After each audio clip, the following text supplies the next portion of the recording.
एक ऋषि थे शोभरी। वो जमुना जी में एक पांव के ऊपर खड़े होकर भक्ति करते। सबको मालूम था कि ये बहुत पहुंचे हुए ऋषि हैं। एक दिन जमुना जी का पानी बहुत साफ रहता था पहले नदियों में, आर पार दिखती थी नदियां। वो खड़े थे जल में, उनकी समाधि टूटी और जल को प्रणाम करने लगे। देखते हैं कि दो मछलियां काम क्रीड़ा कर रही हैं। बड़े गौर से देखने लगे। अब मछली का मन पड़ने लगे कि मछली को कितना आनंद आ रहा है। उस रस में खो गए। देखो भक्ति से टूटे हैं तो कहाँ फंस गए जाकर। अब मन में विचार आने लगा, इतने आनंद में तो मेरी भक्ति भी नहीं हो रही जितना आनंद ये ले रही है। सोच में पड़ गए, मुझे भी जाना चाहिए इस काम वासना। और अपनी शादी के लिए सोचने लगे कि मैं शादी कर लेता हूँ। वहां के राजा के पास गए। राजा भी उनका सेवक है, राजा मेदांता। जाकर कहते हैं महाराज।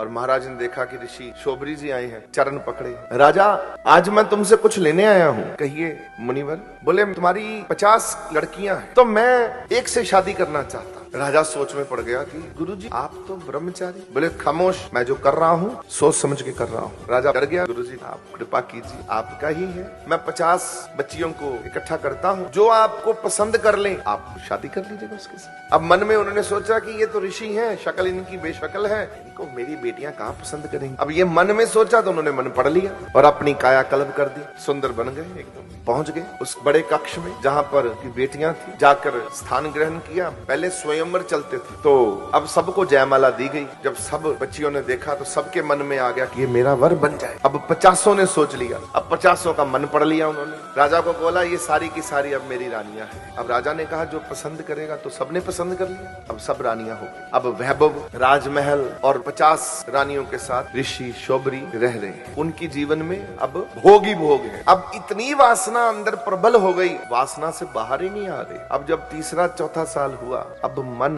परेशान होना शुरू हो गया कि मैं भक्ति छोड़कर कहाँ फंस गया। हे प्रभु, मैं तेरे इतने पास होकर भी इतनी दूर हो गया। इतना आनंद था आपकी भक्ति में, कभी ऐसी गिल्ट फीलिंग नहीं होती थी। आज प्रभु दुख प्रकट होता, रोता हूँ, टकरे मारता हूँ दीवारों से। 50 रानियां होकर भी सुख नहीं है मेरे जीवन में।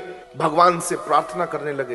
अब परमात्मा फिर दयालु हैं, फिर प्रकट हो जाते हैं। अब फिर मौका दिया उसके अच्छे कर्मों से। अंतर मन से भगवान जी के साथ वार्ता शुरू हुई। क्या चाहता है मेरे से? तुझे सब कुछ दे तो दिया मैंने, अब उसमें तेरे को आनंद नहीं आ रहा, इसमें मैं क्या कर सकता हूँ? उस वक्त रो के कहा कि प्रभु मुझे इस वासना से बचाओ बस। तो भगवान ने कहा फिर एक काम कर, विरक्त का जीवन पक्की तरह बनाकर रानियों को छोड़कर अब फिर से बनवासी बन जा और जा मेरा नाम जप। फिर मौका देता हूँ जीवन को ठीक करने का।